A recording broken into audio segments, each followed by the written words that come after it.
সবাইকে স্বাগত জানাচ্ছি। আমি Mahmud Hasan, radium science academy ময়মনসিংহের পক্ষ থেকে।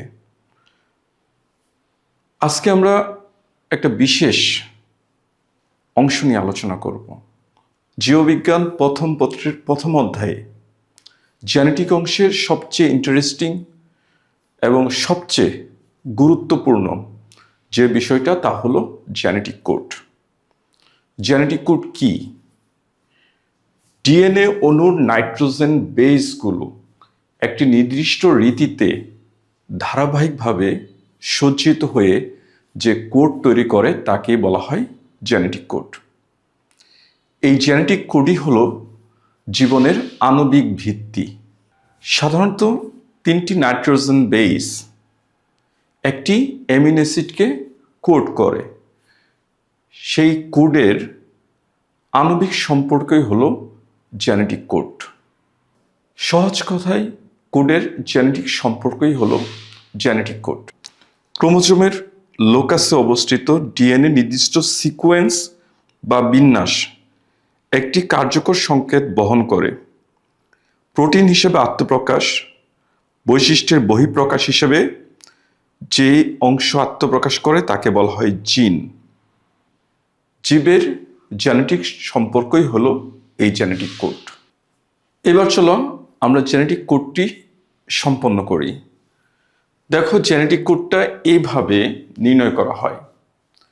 জেনেটিক কোডটি এমআরএনএর সিকোয়েন্স অনুযায়ী হয়ে থাকে। এখানে এমআরএনএর তথা আরএনএর 4টি নাইট্রোজেনাস বেস ইউসিএজি এই সিকোয়েন্স অনুযায়ী সজ্জিত হয় জেনেটিক কোড। নাইট্রোজেন বেস 4 প্রকার ইউসিএজি।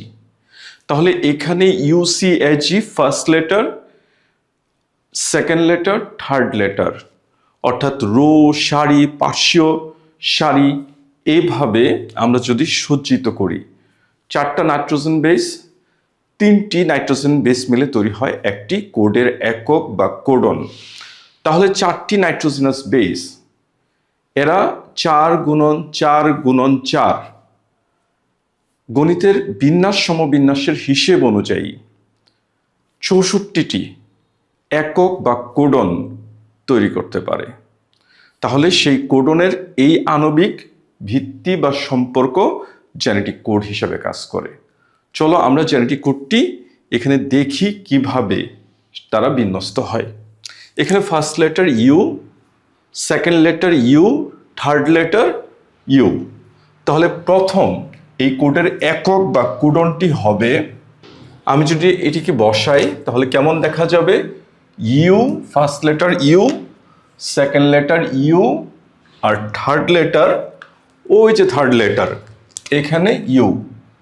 তাহলে প্রথম কোডের একক বা কোডনটি হবে ইউ ইউ ইউ। দ্বিতীয় কোডনটি কি হবে? আমরা একইভাবে দেখি। First letter U, second letter হলো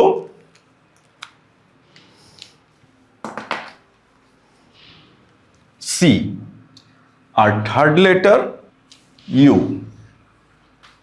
পরবর্তী codon first letter U, second letter আমরা দেখতেছি উপরে কি আছে, সেকেন্ড লেটার এ, আর থার্ড লেটারটি আছে এখানে ইউ। আর 4 নম্বর কোডনটি একইভাবে ইউ, সেকেন্ড লেটারের জি, আর থার্ড লেটারের ইউ। তাহলে এইভাবে আমি টোটাল বক্সটি দেখি কেমন দেখা যায়। এইভাবে যদি আমরা জেনেটিক কোড নির্ণয় করতে থাকি, তাহলে দেখো আমরা প্রথম বক্সটি সম্পন্ন করেছি। এভাবে যদি আমরা আরো সামনের দিকে অগ্রসর হই তাহলে জেনেটিক কোডনটি যেমন দেখা যাবে, চলো নির্ণয় করি। দেখো, আমি আরেকটি বক্স, এটাও মোটামুটি কমপ্লিট করলাম। এবারে আরো 2টি অংশ বাকি আছে। আমরা এবার দেখব সর্বশেষ বক্সে এখানে কোডনগুলো কিভাবে হয়। জি জি এ, জি জি জি। তাহলে এই হলো জেনেটিক কোড। এই জেনেটিক কোড এক একটি কোডন এক একটি অ্যামিনো অ্যাসিডকে নির্দেশ করে। এখানে দেখা যাবে একাধিক কোডনও একটি অ্যামিনো অ্যাসিডকে নির্দেশ করতে পারে। এছাড়া এই জেনেটিক কোডের আরও অনেকগুলো বৈশিষ্ট্য রয়েছে, আমরা এই বৈশিষ্ট্যগুলো পরবর্তীতে দেখব। তাহলে চলো আমরা কিছু অ্যামিনো অ্যাসিডের সিকোয়েন্স দেখি। তাহলে এই হলো আমাদের মোটামুটি জেনেটিক কোড। এই জেনেটিক কোড অনুযায়ী অ্যামিনো অ্যাসিড সিকোয়েন্স অনুযায়ী ডিএনএর ভাষাকে এমআরএনএর মাধ্যমে প্রোটিন সংশ্লেষণে সহায়তা করে। এই অ্যামিনো অ্যাসিডগুলো, এই যে এখানে কোডনগুলো এক একটি অ্যামিনো অ্যাসিডের, এই অ্যামিনো অ্যাসিডগুলো পরবর্তীতে এমআরএনএর মেসেজ অনুযায়ী কোডিং করে রাইবোসোম নামক অঙ্গাণুতে এই অ্যামিনো অ্যাসিডগুলো সংযুক্তির মাধ্যমে প্রোটিন সংশ্লেষণ হয় এবং এইভাবে জীব তার চারিত্রিক বৈশিষ্ট্য প্রকাশ করে। এই চারিত্রিক বৈশিষ্ট্যেরই মূল একক বা ভিত্তি হিসেবে কাজ করে এই জেনেটিক কোড।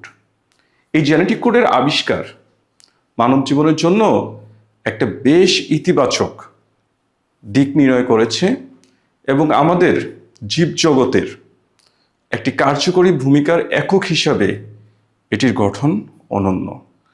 এবার আমরা দেখব এই জেনেটিক কোডের বৈশিষ্ট্যগুলো। আমরা প্রথমেই দেখতেছি জেনেটিক কোড, কোডের একক কোডন নিয়ে গঠিত। 64টি জেনেটিক কোড রয়েছে। এই কোডের একককে বলা হয় কোডন। জেনেটিক কোড ট্রিপ্লয়েড প্রকৃতির, 3টি সন্নিহিত কারক অ্যামিনো অ্যাসিডের কোড গঠন করে, যা একটি অ্যামিনো অ্যাসিডের সংকেত বহন করে। একাধিক কোডন একটি অ্যামিনো অ্যাসিডকে কোড করে। যেমন আমরা প্রথম দেখতেছি এই 2টি কোডন একটা অ্যামিনো অ্যাসিড ফিনাইল অ্যালানিনকে কোড করতেছে এবং পরবর্তীতে দেখো এখানে 2টা আর নিচে কয়টা, 4টা, এই 6টা কোডন একটা অ্যামিনো অ্যাসিড লিউসিনকে কোড করতেছে। বিপরীতে একটি কোডন কখনো একাধিক অ্যামিনো অ্যাসিডকে কোড করে না। অর্থাৎ আমরা একটি কোডন আমরা শুধুমাত্র একটা জায়গাতেই দেখব, অন্য কোনো জায়গায় অন্য কোনো অ্যামিনো অ্যাসিডের সাথে তাকে আর দেখা যাবে না। একে আমরা বলতেছি একটি কোডন একাধিক অ্যামিনো অ্যাসিডকে কখনো কোড করে না। জেনেটিক কোডন অপরিপূর্ণ, নন ওভারল্যাপিং, অর্থাৎ সন্নিহিত কোডন কখনো ওভারল্যাপ করে না। অর্থাৎ এখানে আমরা যে কোডনগুলো দেখতেছি ওই নির্দিষ্ট সিকোয়েন্স অনুযায়ী হবে, অর্থাৎ first letter, second letter, third letter. এখানে এর কোনো ব্যতিক্রম দেখা যাবে না। হয়তো বা third letter, second letter, first letter এরকম উল্টাভাবে কখনো হবে না। এটাকে আমরা বলতেছি কখনো অপরিপূর্ণ বা ওভারল্যাপিং করে না। এই পয়েন্টটা সবচেয়ে গুরুত্বপূর্ণ। জেনেটিক কোড সার্বজনীন। বিবর্তন বলে প্রত্যেকটি জীবের এই অ্যামিনো কোডের, এই জেনেটিক কোডের অ্যামিনো অ্যাসিডের সিকোয়েন্স একই রকমের। এই জন্যই আমরা বলতে পারি সবাই, পৃথিবীর প্রত্যেকটা জীব একটা কমন অ্যানসেস্টর থেকেই সৃষ্টি হয়েছে, অর্থাৎ সবারই আদি পুরুষ এক। স্টার্ট কোডনটি হলো AUG, আর সে যে অ্যামিনো অ্যাসিডকে কোড করে সে হলো ম্যাথিওনিন।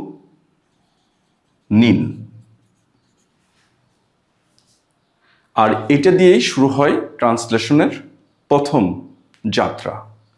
ট্রান্সলেশনের সময় আমরা সবসময় দেখেছি এই স্টার্ট কোডন হিসেবে AUG ব্যবহৃত হয় এবং মেথিওনিন নামক অ্যামিনো অ্যাসিডটি প্রথম বসে যে কোনো প্রোটিন, হরমোন, এনজাইম এগুলো তৈরি করতে থাকে। অর্থাৎ শুরুর অ্যামিনো অ্যাসিডটি সবসময় হয় মেথিওনিন, যা AUG দ্বারা নির্দেশিত। স্টপ কোডনটি সবসময় হয় এই 3টি কোডন অনুযায়ী। এখানে থাকে UAA, UAG অথবা UGA। এরা ট্রান্সলেশন প্রক্রিয়ার সমাপ্তি নির্দেশ করে।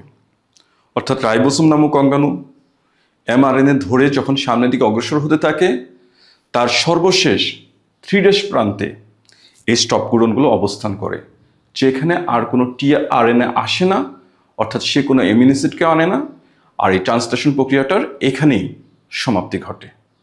এই জন্যই তারা স্টপার হিসেবে কাজ করে। জেনেটিক কোড অবক্ষয়মূলক। একটি অ্যামিনো অ্যাসিড এক বা একাধিক জেনেটিক কোড দ্বারা সুনির্দিষ্ট করা হয়। জেনেটিক কোডের এই বৈশিষ্ট্য রিডান্ডেন্সি বা রিজেনারেসি বলে। যেমন ফিনাইল অ্যালানিন ইউইউ ও ইউইউসি এবং লিউসিন সিইউ, সিইউসি, সিইউএ, সিইউজি দ্বারা সুনির্দিষ্ট করা হয়। মেরুময়তা। জেনেটিক কোড সর্বদা 5' থেকে 3' অভিমুখী, অর্থাৎ 5' to 3' অভিমুখী সঞ্চালিত হয়।